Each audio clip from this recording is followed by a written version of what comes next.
Alors, vous avez votre pièce d'identité? Alors, je vais vous demander de vous rendre à l'accueil. À l'accueil, il y aura mes collègues, il faudra donner votre pièce d'identité. Ils vont vous remettre un formulaire de demande d'inscription à remplir. D'accord, merci. De rien. Il est 10 heures lorsque Georges arrive au centre administratif pour s'inscrire dans un des bureaux de vote délocalisés à Nouméa.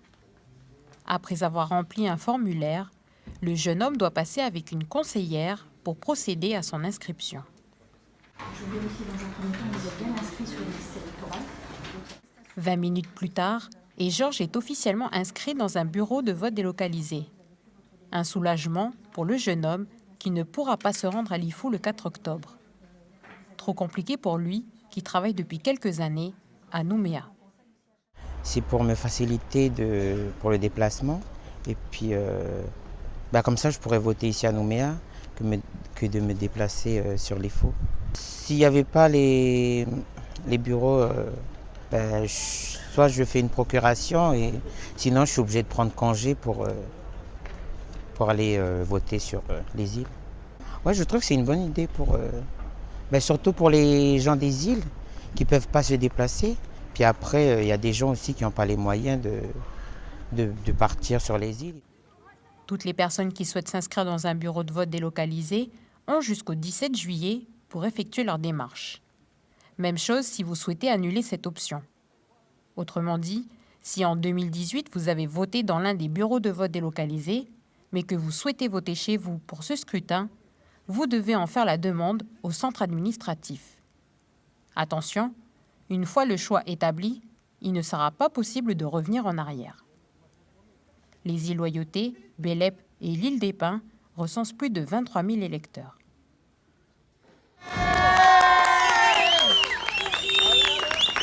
Premier coup de pédale pour Johan et ses 4 coéquipiers. À partir de cet instant, ils vont parcourir 400 km pour relier Nouméa à Koumak en 20 heures. Un défi de taille que Johan réalise pour aider l'association Marie pour la vie à récolter des fonds.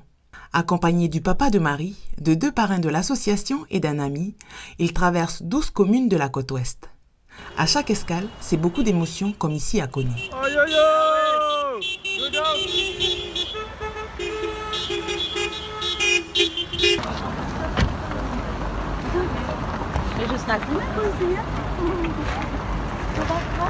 Ces escales, c'est aussi l'occasion pour les Calédoniens de faire des dons à l'association. Ah, c'est réel. Venez monsieur, on va aller là-bas, parce qu'elle va vous remercier. Non. Pour une banaliser, c'est des gestes qui comptent beaucoup. Alors, merci beaucoup. Merci. Mine de rien, c'est beaucoup d'investissement tout ça.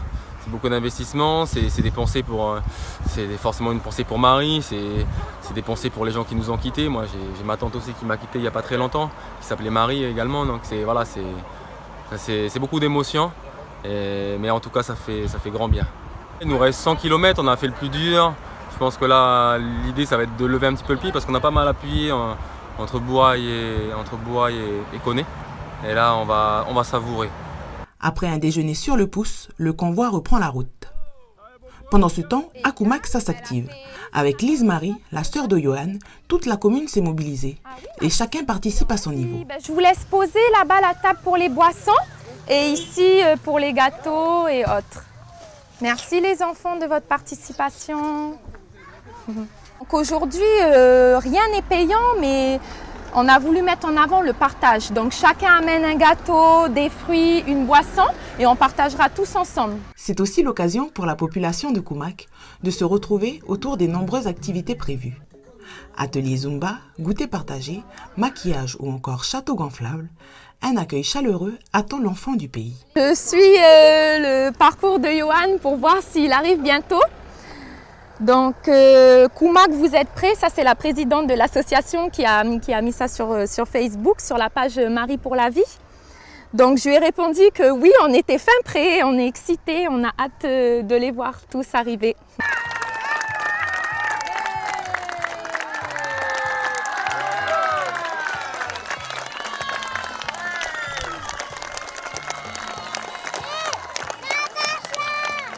Heureux, sentiment heureux. Heureux de tant de joie ici, quoi. On ne s'attendait pas, ça doit se voir à la caméra, mais à un accueil aussi chaleureux, puis en masse, donc ouais, heureux. Heureux parce qu'on a rempli nos objectifs. On a on a mis en valeur l'association. On a collecté des dents. Voilà, les Calédoniens sont beaucoup mobilisés pour les dents. Et aujourd'hui, voilà, on se trouve ici avec les habitants de Koumak qui se sont mobilisés en masse. C'était long. On a eu 13 heures de vélo non-stop. Donc voilà, on a eu des coups de mou, forcément des petits coups d'euphorie. On a eu très froid. Je crois qu'on a dû prendre du 6 degrés à la fois à 3-4 heures du matin. Donc ce matin, on s'est caillé, on s'est gelé à la fois, on avait les pieds qui étaient des bouts de bois. Et au lever du jour, à Bourail, ça allait mieux. On a fait une bonne transition, Bourail-Népouy. Et c'est vrai qu'après, aux alentours de Koné-Koumak, c'était dur quand même.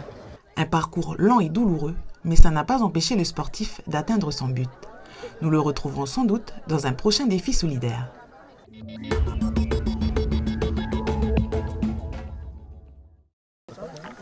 Le bois encore fumant, les villageois se réveillent doucement.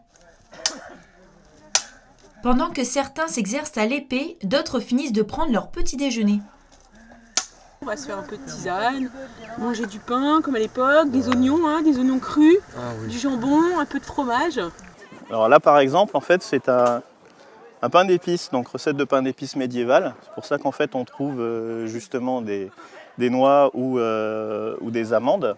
Il est fait directement avec du miel, des clous de girofle, de la cardamome, de la cannelle. On peut faire aussi de l'hypocrase pour les diverses boissons. En fait, c'est une sorte de vin amélioré avec des épices. Il y a de l'hydromel également, selon les cas. Donc chacun emmène un petit peu ce qu'il a envie de faire découvrir. En fait, voilà, le week-end médiéval, c'est ce moment de partage où chacun arrive et soit avec un petit peu de recettes, soit on a des choses qui sont déjà préparées, soit au contraire on prend le temps de les préparer sur place. C'est très dans l'air du temps de nos jours de revenir à des façons de faire qui sont plus bio, plus écologiques, où il y a moins de déchets et puis qui utilisent plus de produits naturels, etc. Donc c'est aussi dans cet esprit-là. Moi je l'ai ramené d'Édimbourg le mien. Oui, et c'est pareil, il est léger. Voilà, c'est un kilt d'été. C'est ça. Et on parle mode entre facteurs de kilt. Voilà. Non, mais bon, c'est vrai que c'est appréciable parce qu'ici il fait chaud. Donc. Bonjour le camp de la forêt. Petite pause après toilette, petit-déj, vaisselle. On était plus propre au Moyen-Âge qu'à la Renaissance, faut pas l'oublier. Ouais, tout à fait. D'abord.